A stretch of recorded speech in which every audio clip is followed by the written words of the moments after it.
Necesito que pienses en algo antes de contarte esta historia. Piensa en todos los viajes largos que has hecho solo por la noche. La autopista frente a ti se reduce a 2 conos de luz que atraviesan la oscuridad. La radio se enciende y se apaga intermitentemente. Los marcadores de millas pasan lentamente. La particular soledad de ser el único vehículo en una carretera que se extiende hasta el horizonte en ambas direcciones. Y en algún momento durante ese trayecto, te cansaste. Sentías los ojos pesados. Tu tiempo de reacción disminuía. La línea central pintada comenzaba a ejercer ese efecto hipnótico que atraía tu atención hasta que reaccionabas y corregías. Y tomaste una decisión. Necesito detenerme. Es la decisión responsable. La decisión segura. La decisión que te recomiendan los instructores de manejo, los agentes de la policía de carreteras y todas las campañas de seguridad vial. Detente. Descansa. Continúa cuando estés alerta. Eddie Garza tomó esa decisión la noche del 9 de marzo de 2020. Era un camionero de 47 años de Milwaukee, Wisconsin. 17 años al volante. Más de 2 millones de millas recorridas sin un solo incidente grave. Un profesional. Un hombre que conocía las carreteras del Alto Medio Oeste como un marinero conoce alta mar, cada corriente, cada peligro, cada lugar donde las condiciones podían cambiar sin previo aviso. Realizaba un viaje nocturno en solitario transportando mercancías desde Milwaukee hasta Duluth, Minnesota, una ruta que había recorrido más de 40 veces. Tomaba la US Highway 51 hacia el norte a través de Wisconsin, conectando con la US 2 en Hurley, y luego hacia el oeste hasta Minnesota. Aproximadamente a las 23:47, en algún lugar entre Merrill y Tomahawk, en el condado de Lincoln, Wisconsin, un tramo de la US 51 que atraviesa algunos de los bosques más densos y remotos de los bosques del norte de Wisconsin, Eddie Garza sintió que le pesaban los párpados. Y tomó la decisión responsable. Condujo su Kenworth de 680 hasta un amplio arcén de grava. Apagó el motor. Activó los frenos de aire. Se metió en la litera. Programó la alarma de su teléfono para 90 minutos. Cerró los ojos a las 23:52.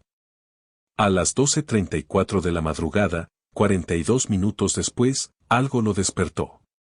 No es su alarma. Algo fuera del camión. Lo que ocurrió durante las siguientes 4 horas y 11 minutos en aquel arcén de grava de la autopista US Highway 51 en el condado de Lincoln, Wisconsin. Es lo que Eddie Garza pasó los 3 años siguientes tratando de encontrar a la persona adecuada para contárselo. Yo soy esa persona. Mi nombre no importa. Lo importante es que encontré a Eddie Garza a través de una red de investigadores que recopilan testimonios de camioneros profesionales.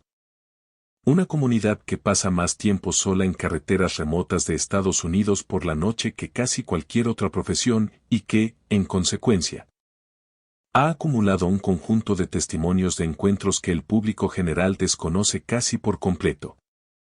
Eddie me contó su historia en 2 conversaciones distintas. 6 horas de testimonio grabado. Un hombre que escogía sus palabras con la meticulosa precisión de quien ha repasado esta historia mentalmente miles de veces y sabe exactamente qué detalles importan y en cuáles la gente se centrará. Por motivos equivocados. Esta es su historia.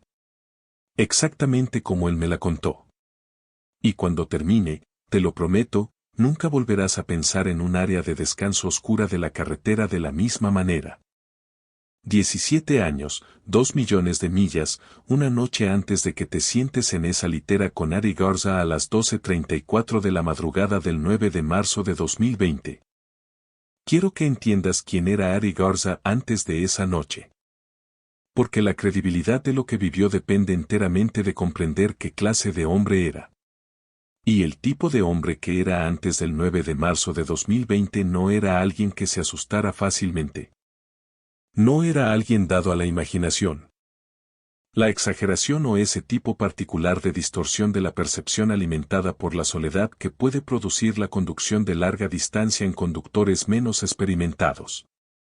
Eddie creció en Racine, Wisconsin.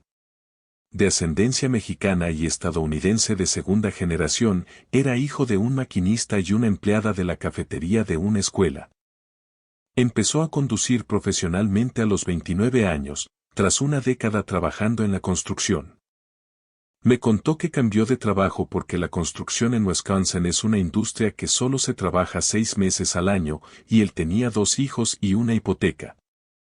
Por lo que necesitaba ingresos durante todo el año. Se adaptó al mundo del transporte de mercancías de inmediato y por completo. Había algo en la vida de camionero que encajaba con su temperamento particular, la autosuficiencia, la resolución de problemas. La disciplina física y mental de manejar un vehículo de 40 toneladas en cualquier condición climática que pudiera presentar el Medio Oeste. Me lo describió como un hombre que se sentía más cómodo cuando era el único responsable del resultado de una situación. 17 años de transporte nocturno de mercancías. Wisconsin, Minnesota, Michigan, Illinois, Iowa. Toda la geografía del Alto Medio Oeste a las 3 de la madrugada. Había conducido a través de ventiscas que reducían la visibilidad a cero. Había sorteado hielo negro en pendientes de montaña.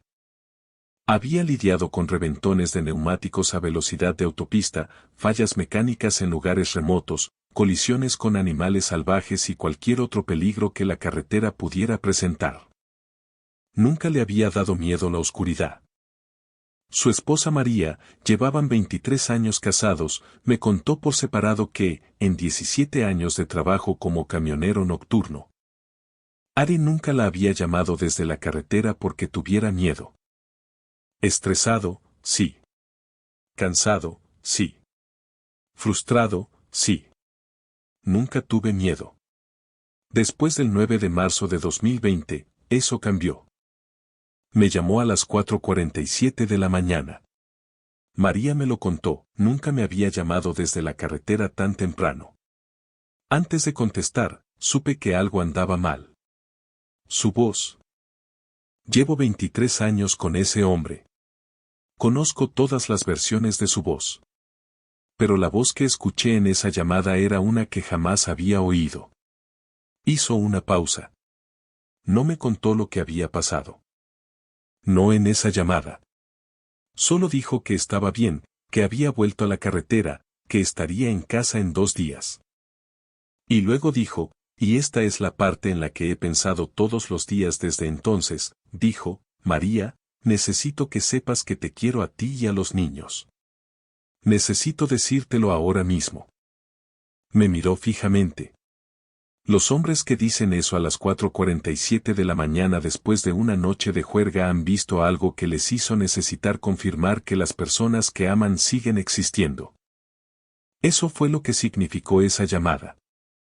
Necesitaba escuchar mi voz para confirmar que las cosas normales aún existían. US 51 Norte, la carretera que no perdona paradas, la autopista US Highway 51 que atraviesa el condado de Lincoln. Wisconsin, no es una carretera de la que se hable en los artículos de viajes ni en los contenidos sobre turismo. Es una carretera en funcionamiento. Una carretera de carga. Una carretera que conecta el sur industrial de Wisconsin con las comunidades madereras y mineras del norte. Atravesando 200 millas de bosque cada vez más denso a medida que se acerca a la frontera con Minnesota. El tramo entre Merrill y Tomahawk, aproximadamente 29 kilómetros, es donde el bosque se vuelve realmente denso. Los bosques del norte se ciernen sobre ambos lados de la carretera con una densidad y oscuridad que incluso los conductores experimentados de Wisconsin encuentran opresiva por la noche. No hay pueblos de importancia. No hay paradas de camiones. No hay áreas de descanso con servicios. Solo la carretera, los árboles y algún que otro desvío de camino forestal que se pierde en la oscuridad entre los pinos. El arcén de grava donde Ari se detuvo estaba en un punto donde la carretera se curva ligeramente hacia el este antes de enderezarse de nuevo hacia el norte. Un tramo que los conductores experimentados que circulan hacia el norte saben que suele atraer a camioneros somnolientos, ya que la curva es lo suficientemente suave como para parecer una recta si uno se distrae. No hay área de descanso oficial. Ninguna señalización. Solo un espacio amplio en la grava donde el arcén se ensancha lo suficiente como para que un vehículo comercial pueda circular con seguridad. Eddie se había detenido en ese mismo lugar 2 veces en 17 años. Sabía que estaba allí. Lo había archivado en el catálogo mental de paradas seguras que los camioneros de larga distancia recopilan tras años recorriendo las mismas rutas. Lo que él desconocía, lo que nadie le había contado. Porque nadie en posición de contárselo tenía motivos para creer que fuera información relevante, era lo que contenía el bosque al este de esa carretera. Tras mis conversaciones con Ari, investigué la geografía específica de la zona. El bosque al este de la US 51, en ese punto, forma parte de una extensa masa forestal continua de los bosques del norte de Wisconsin, pino, abeto, abedul y madera dura, que se extiende hacia el este unos 35 kilómetros antes de llegar a la primera carretera importante. No hay senderos para practicar senderismo en esa sección. Tampoco hay caminos de acceso para la caza en un radio de 5 kilómetros al norte o al sur del punto donde se detuvo Ari. No se ha documentado ninguna actividad humana en el bosque circundante. Lo que encontré en los registros históricos del condado de Lincoln y en los archivos de una bióloga de vida silvestre del Departamento de Recursos Naturales de Wisconsin con la que me puse en contacto.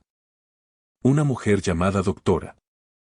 Patricia Reeves, que había pasado 12 años estudiando el comportamiento de los grandes depredadores en los bosques del norte de Wisconsin, fue un patrón de informes de ese corredor específico de la US 51 que nadie había conectado hasta formar una imagen coherente.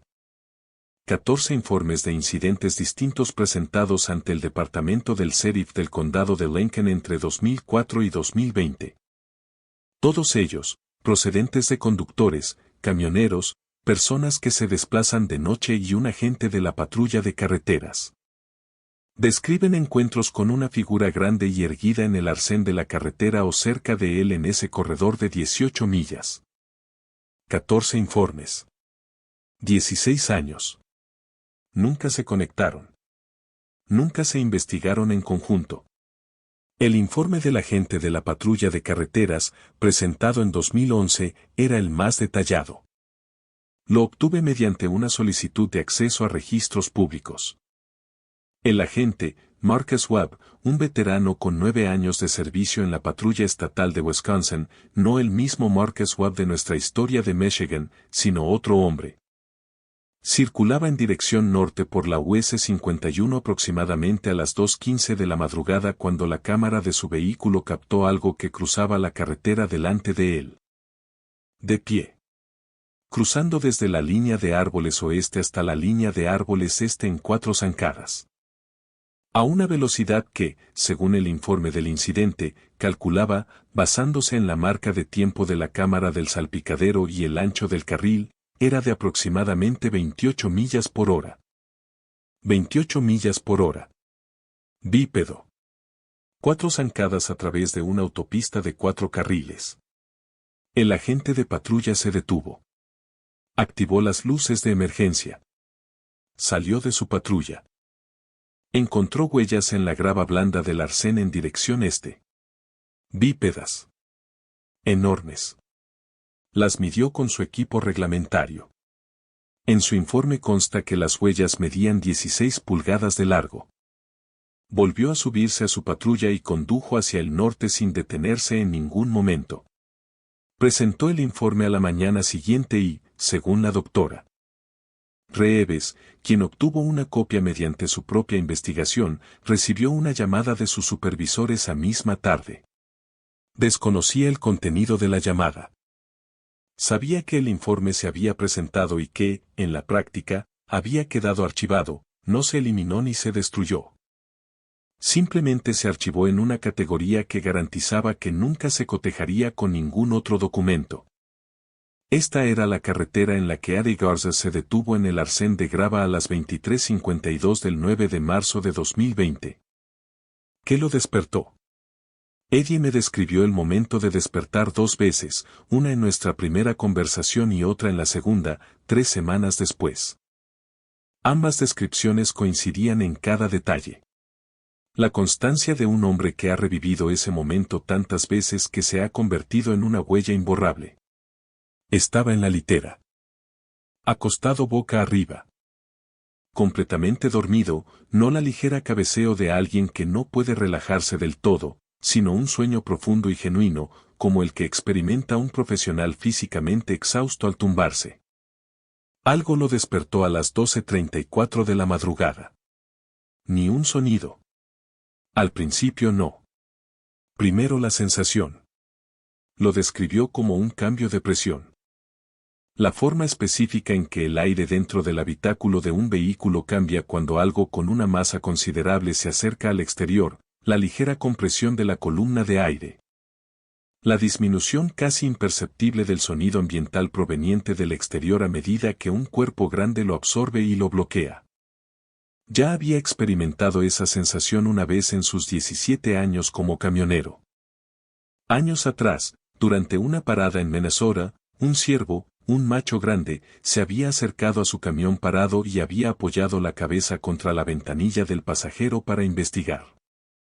El cambio de presión del aire también lo había despertado de una ligera siesta en aquella ocasión.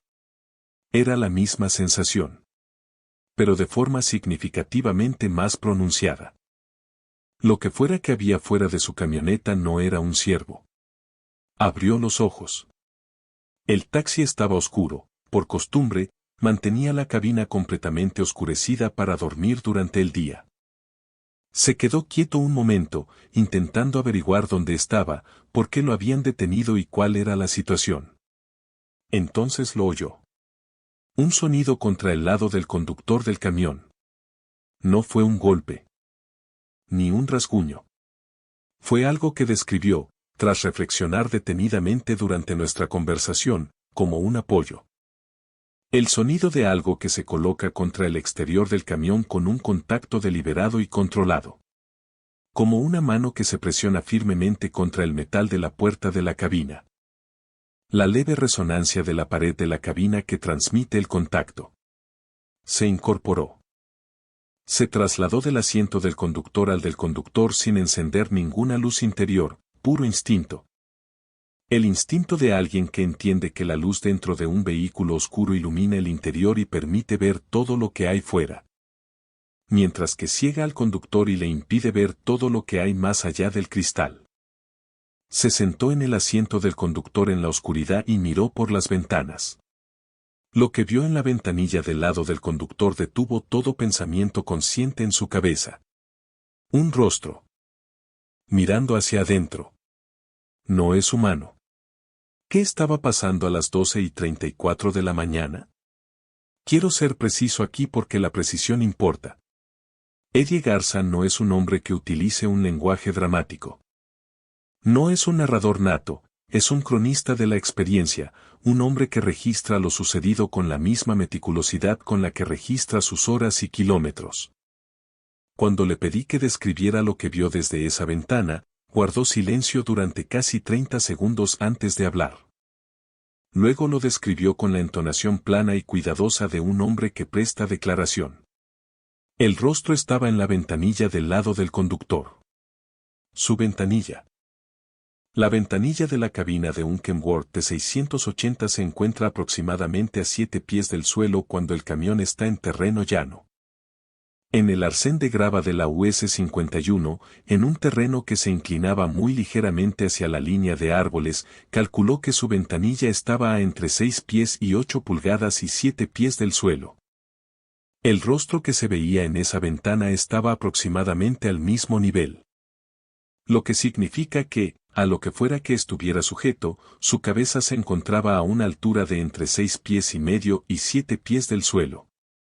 De pie. Erguido. El rostro mismo. Él dijo, no era un rostro humano. No era un rostro de oso. No era nada que yo pueda describir con un nombre. Lo más parecido que puedo darte es el rostro de un pastor alemán, su forma, el hocico, la estructura del cráneo, pero a una escala que no debería existir. El hocico era largo, ancho en la base y ligeramente afilado. Los ojos miraban hacia adelante, como los de un depredador, no como los de una presa. Y los ojos eran. Se detuvo.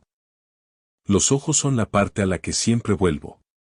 Porque me miraban como yo miro un mapa. Como si estuvieran leyendo información. Como si lo que vieran en mi rostro fueran datos procesados. No hambre. No agresión. Algo más parecido a una evaluación. Miró sus manos. Algunas personas me han dicho que era un oso apoyado contra el camión. Otras me han dicho que era otro conductor gastándome una broma. Otras me han dicho que estaba falto de sueño y que estaba alucinando. Quiero que entiendan algo, he visto osos negros en Wisconsin. Sé cómo es la cara de un oso negro de cerca. Lo que estaba en mi ventana tenía una cara con una estructura que ningún oso tiene. Ni ninguna persona. Ni nada que haya visto en mis 47 años viviendo en Wisconsin. El rostro permaneció en la ventana durante aproximadamente 8 segundos. Durante 8 segundos, Ari Garza permaneció completamente inmóvil en el asiento del conductor, sin las luces interiores encendidas. Con 40 centímetros de aire y un cristal entre él y lo que fuera que lo estuviera observando. Luego desapareció. No fue repentino. No se sobresaltó. Se retiró. Deliberadamente. Cómo se mueve algo cuando ha terminado de observar y ha tomado una decisión sobre lo que vio. Ari permaneció sentado en la oscuridad durante un largo rato después de que el rostro desapareciera. Entonces oyó los pasos. No se fue. Esta es la parte del relato de Ari que lo distingue de una simple historia de un encuentro casual y lo convierte en algo en lo que no he podido dejar de pensar desde que me lo contó. El rostro en la ventana no fue el final. Fue el comienzo. Después de que el rostro se apartara de la ventanilla del lado del conductor, Ari oyó pasos. Sobre grava. Que se movían desde el lado del conductor del camión hacia la parte trasera. Pesados.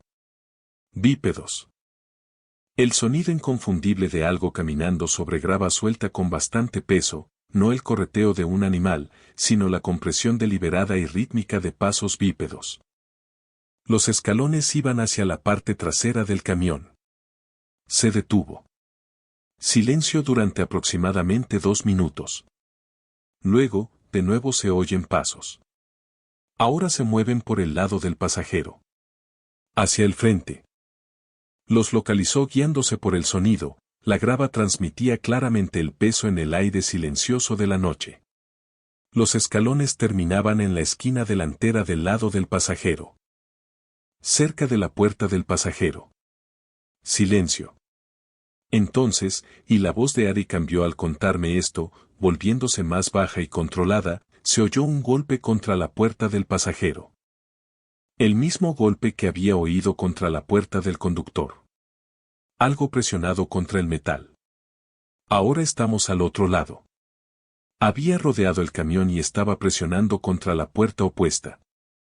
Le pregunté a Ari qué pensaba en ese momento. Él dijo, pensé, es una prueba de fuego. Hizo una pausa para asimilar aquello. Fue a una puerta. Luego a la otra. Las estaba revisando. Como si entendiera lo que era una puerta. Como si entendiera que las puertas se abren. Eso no es comportamiento animal. Eso es otra cosa. Lo que siguió fueron 4 horas y 11 minutos durante los cuales Ari Garza permaneció sentado en el asiento del conductor de su Kenworth T680. Que estaba parado en el arcén de grava de la autopista US Highway 51 en el condado de Lincoln, Wisconsin, sin arrancar el motor. No arrancó el motor debido a una decisión que tomó en los primeros 20 minutos, la cual me describió como la decisión más fríamente racional que jamás haya tomado en su vida. Sé cómo suena el arranque de un motor diésel desde fuera de un camión. Es fuerte. Es repentino. Produce gases de escape, vibraciones, calor y luz en el panel de instrumentos simultáneamente. No sabía qué consecuencias tendría arrancar el motor. Si funcionaría. Si atacaría el camión. Sí. Se detuvo. No sabía si el cristal aguantaría. Esa es la verdad. Estaba sentado allí haciendo cálculos mentales. ¿Cuánto pesaba esa cara? ¿Qué masa y musculatura había detrás de ella? Y miraba la ventanilla del lado del conductor y calculaba si el cristal aguantaría si esa cosa decidiera que valía la pena romperlo. Y decidí que la respuesta era no. Así que me quedé quieto. Y esperé. Durante esas 4 horas y 11 minutos, la criatura, y después de los primeros 20 minutos, Ari no tenía ninguna duda de que se trataba de un ser específico, presente. Decidido y que no se iría, se movió alrededor de su camión siguiendo patrones que él pudo rastrear únicamente por el sonido. Dio vueltas. Lentamente. Completamente. Siguiendo el mismo camino que había recorrido desde el lado del conductor hasta el del pasajero, continuó, de adelante hacia atrás, de vuelta al conductor, y otra vez, y otra vez. Se detuvo en la puerta del conductor 3 veces más durante la noche. Cada vez se oía el sonido de la parada. Cada vez, silencio después. En 2 ocasiones se detuvo en la parte trasera del camión durante largos periodos. Podía oír, débil pero claramente, su respiración durante esas paradas. Profunda. Medida. Un organismo con un sistema respiratorio grande, respirando sin urgencia. Aproximadamente a las 2:15 de la madrugada, casi 2 horas después del encuentro inicial, sucedió algo que, según Ari, fue el momento en que su autocontrol estuvo a punto de fallar por completo. El camión se movió. No fue violento. No fue drástico. Fue un movimiento sutil y lento de la suspensión, del tipo que se produce cuando se aplica un peso considerable en el exterior del vehículo. No dentro del remolque, sino en la cabina. Algo ejercía presión sobre la cabina con la fuerza suficiente para comprimir la suspensión. Lo sintió en el asiento. El peso de algo enorme presionaba contra el exterior de su camión. Durante 4 minutos, lo cronometró con su teléfono, la suspensión permaneció ligeramente comprimida. Entonces se soltó. El camión volvió a nivelarse. Y los pasos se reanudaron. El motor y lo que sucedió después a las 4:43 de la madrugada, 4 horas y 11 minutos después de haber oído por primera vez los pasos sobre la grava, Ari tomó una decisión. Había estado observando el cielo a través del parabrisas. La cualidad específica de la oscuridad estaba cambiando. Aún no había luz, ni siquiera se acercaba el amanecer. Pero ese cambio casi imperceptible en la negrura que ocurre en la última hora antes del amanecer, cuando el cielo en el horizonte este absoluto pierde su máxima densidad por una fracción. Él había estado esperando esto. Había decidido, alrededor de las 2 de la madrugada, que iba a arrancar el motor en cuanto apareciera la luz del día. No porque la luz del día garantizara la seguridad, no tenía pruebas de que la luz del día fuera a cambiar algo en la situación. Sino porque la luz del día era el momento psicológico en el que sentía que podía actuar sin que le temblaran las manos lo suficiente como para afectar su capacidad para conducir. Necesitaba poder conducir en el mismo instante en que el motor arrancara. Extendió la mano hacia el contacto. Se detuvo un instante con la mano sobre la llave. Porque en el silencio de aquel momento, los pasos habían cesado unos 20 minutos antes y no había oído nada desde entonces, se percató de algo. No podía oír a la criatura. Por primera vez desde las 12:34 de la madrugada, la grava que había fuera de su camión quedó en silencio. No sabía si se había marchado. No sabía cuándo se había marchado. No sabía si el silencio significaba que se había ido o si significaba que se había movido a una posición donde sus patas ya no estaban sobre la grava. La línea de árboles estaba a 40 pies de su lado del pasajero, la línea de árboles donde el suelo sería blando, como el suelo del bosque, silencioso bajo cualquier peso. Giró la llave. El motor del Kenworth arrancó con ese rugido diésel tan característico que conoce cualquiera que haya pasado tiempo cerca de camiones comerciales. Un sonido fuerte y repentino que llena por completo el ambiente. En el instante en que el motor arrancó, Ari puso la mano en la palanca de cambios. Él me dijo, le di 4 segundos para que se calentara lo suficiente como para poder moverme. 4 segundos. Los 4 segundos más largos de mi vida. Y entonces ya estaba en marcha, en la autopista, con el pie en el acelerador y ni siquiera miré por los retrovisores. Condujo hacia el norte sin parar durante 67 millas. Hasta la primera parada de camiones con luces, otros vehículos y presencia humana. Donde se estacionó y permaneció sentado en el aparcamiento con el motor en marcha durante 40 minutos antes de que pudiera obligarse a salir para usar el baño. Llamó a María a las 4:47 de la madrugada. Cuando finalmente se bajó del camión en aquella parada iluminada en Mercer, Wisconsin, hizo algo, y me lo contó con evidente incomodidad. Como si fuera una admisión de algo que aún no había asimilado del todo. Dio una vuelta alrededor de su camión. Mirando el exterior. En la puerta del lado del conductor, a unos 2 metros del suelo, a la altura del rostro que se veía a través de la ventanilla, había una mancha en la superficie metálica. Una marca de contacto. El tipo de marca que deja una superficie al rozar con metal pintado. Ligeramente húmeda, ligeramente tibia al tacto incluso en el frío aire de la madrugada. La fotografió con su teléfono. En la puerta del lado del pasajero, a la misma altura, la misma marca. Misma calidad. Misma humedad. En la esquina trasera de la cabina, donde la criatura se había detenido y apoyado contra el camión, había una huella más grande. La pintura estaba ligeramente comprimida, formando una figura que se asemejaba al brazo y el hombro de algo muy grande que presionaba contra ella. Lo fotografió todo. Todavía conserva esas fotografías. Lo que ya se sabía sobre esa carretera tras mis conversaciones con Ari, dediqué 3 semanas a investigar el tramo específico de la autopista US Highway 51 entre Merrill y Tomahawk. En el condado de Lincoln, Wisconsin. Lo que descubrí confirmó lo que Ari había experimentado de una manera que ninguna persona razonable podría descartar como una coincidencia.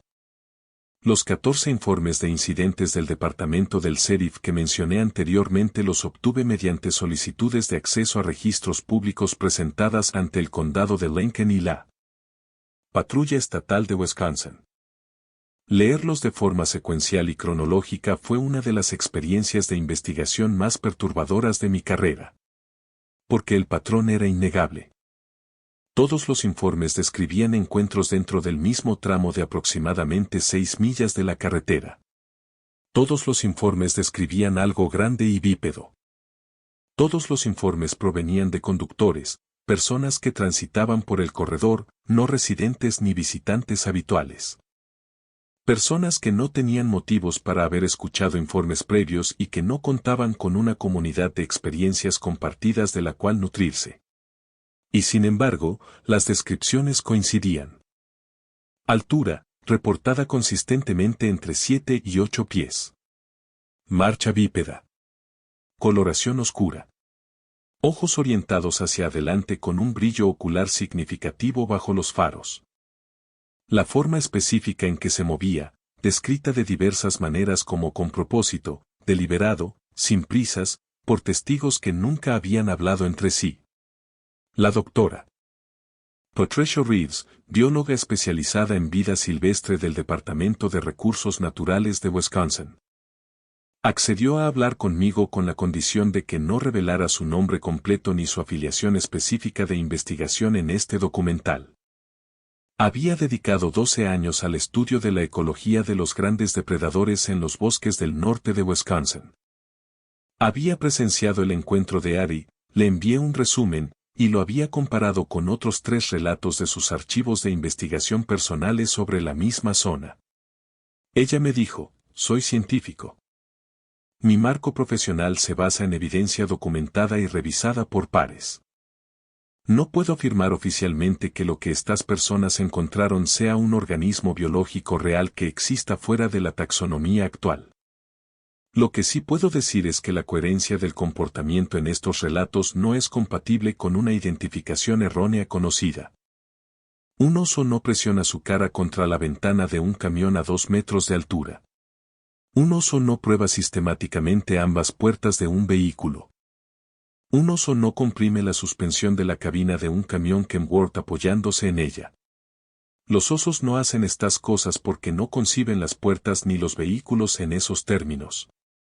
Lo que sea que estas personas vieron, sí concebía esas cosas. Se quedó callada un momento. Eso es lo que me quita el sueño. No el tamaño. No la descripción física. El comportamiento. El comportamiento de algo que comprende los objetos y espacios humanos de una manera que implica un nivel de interacción cognitiva con el mundo humano que no podemos explicar mediante ningún marco conceptual.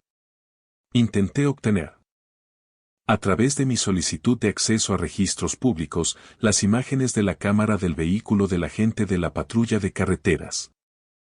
La grabación de 2011 de algo que cruzaba la autopista a 28 millas por hora en 4 zancadas.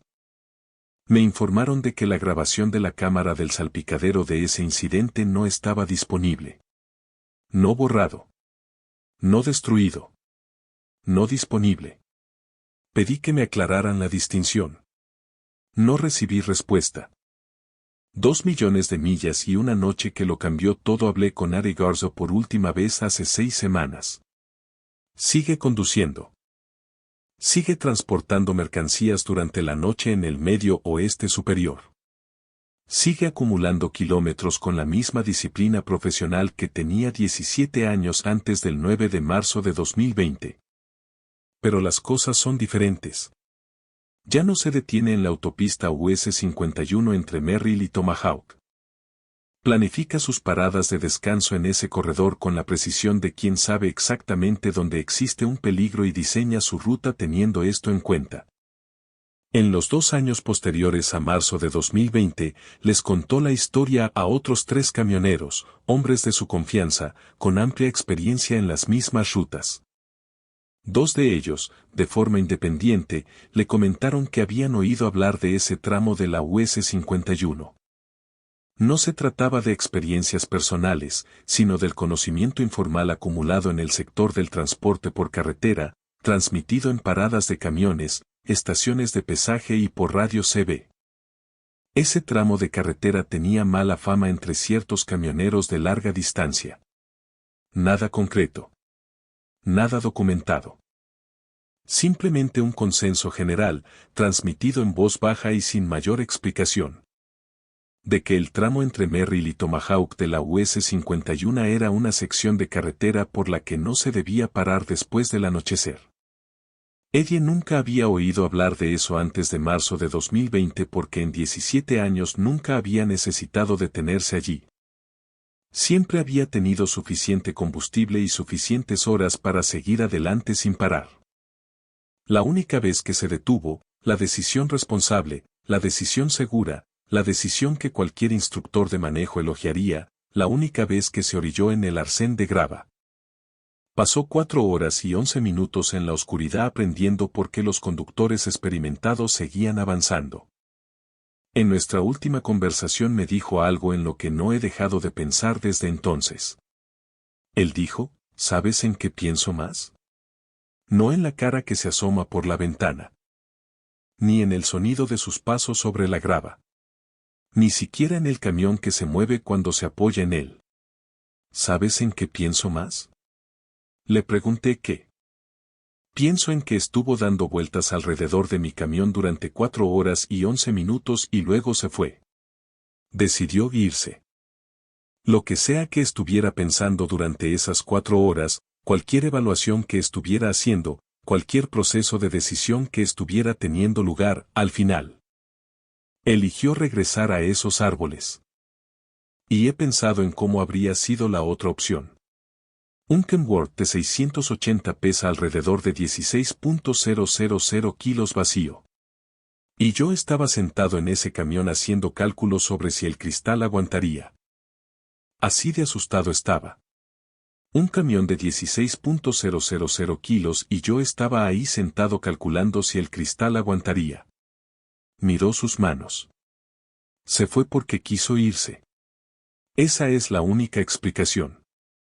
Estuvo allí 4 horas. Si hubiera querido subirse a ese camión, se habría subido. Se fue porque averiguó todo lo que necesitaba saber sobre mí. Y luego volvió a meterse entre los árboles. Y yo conduje hacia el norte. Y esa es toda la historia. Se quedó callado un momento. Pero esa no es toda la historia. Porque sigo conduciendo por esa carretera. Y cada vez que la recorro, siempre, de día o de noche, en invierno o en verano, miro la arboleda al este de la carretera. Y a veces, no siempre, ni siquiera a menudo, pero a veces, veo algo moverse entre los árboles. Solo una leve señal de movimiento. Solo una masa que se desplaza en la oscuridad entre los pinos. Él levantó la vista hacia mí. Y cada vez que lo veo, sigo conduciendo. Porque esa es la lección. Esa es la única lección que ese corredor tiene para enseñar, y me la enseñó por las malas. Sigue conduciendo. No te detengas. Sigue conduciendo. Carretera US 51 entre Merrill y Tomahawk. Condado de Lincoln, Wisconsin. Parece un tramo cualquiera de la autopista que va hacia el norte en los bosques del norte de Wisconsin. 2 carriles en cada dirección. Pinos a ambos lados. Los marcadores de milla que pasan rápidamente ante los faros. Una carretera por la que probablemente hayas conducido sin pensarlo 2 veces si alguna vez has hecho el trayecto desde el centro de Wisconsin hasta la península superior o hasta Minnesota. Esta noche, alguien está conduciendo por esa carretera ahora mismo. Y en algún punto de ese corredor de 6 millas, en el ancho arcén de grava donde la carretera se curva ligeramente hacia el este antes de enderezarse de nuevo hacia el norte. Podría haber un camión deteniéndose. Porque el conductor está cansado. Porque es lo responsable. Porque 2 millones de millas de experiencia profesional indican que un descanso de 90 minutos es la opción más segura. Quiero que reflexiones sobre lo que te he dicho esta noche. Quiero que pienses en 14 informes de incidentes a lo largo de 16 años. En la grabación de la cámara del salpicadero de la patrulla de carreteras que no está disponible. En un biólogo de vida silvestre que no puede dormir por lo que implica el comportamiento. A Nadie Garza sentado en un taxi oscuro durante 4 horas y 11 minutos calculando si el cristal aguantaría. Y quiero que pienses en lo que hay en ese bosque al este de la carretera. ¿Qué ha habido en ese bosque desde mucho antes de que se construyera la carretera que lo atraviesa? Lo que la autopista atravesó sin pedir permiso. Lo que lleva observando el tráfico moverse por su territorio desde que existe tráfico que observar. ¿Y qué sucede, ocasionalmente, de forma impredecible, por razones que nunca comprenderemos del todo, cuando alguien se detiene? Si esta noche te encuentras en la US 51 en dirección norte y tus ojos se están cerrando. Y hay un amplio arcén de grava a la derecha. Sigue conduciendo. Encuentra una parada de camiones. Encuentra un área de descanso. Encuentra un pueblo con luces, gente y ruido. Pero no te detengas en ese arcén. No a medianoche. No estoy solo. No está allí. Pulgar hacia arriba si esta historia te ha llegado al corazón, ya sabes qué hacer. Campana suscríbete, hay más autopistas. Más corredores. Más tramos de carreteras estadounidenses con reputaciones que nunca aparecen en ningún registro oficial. Los estoy descubriendo. Burbuja de diálogo. Conductores de larga distancia, compartan sus experiencias a continuación. Sé que han escuchado cosas en esos viajes nocturnos que nunca le han contado a nadie. Este es el lugar.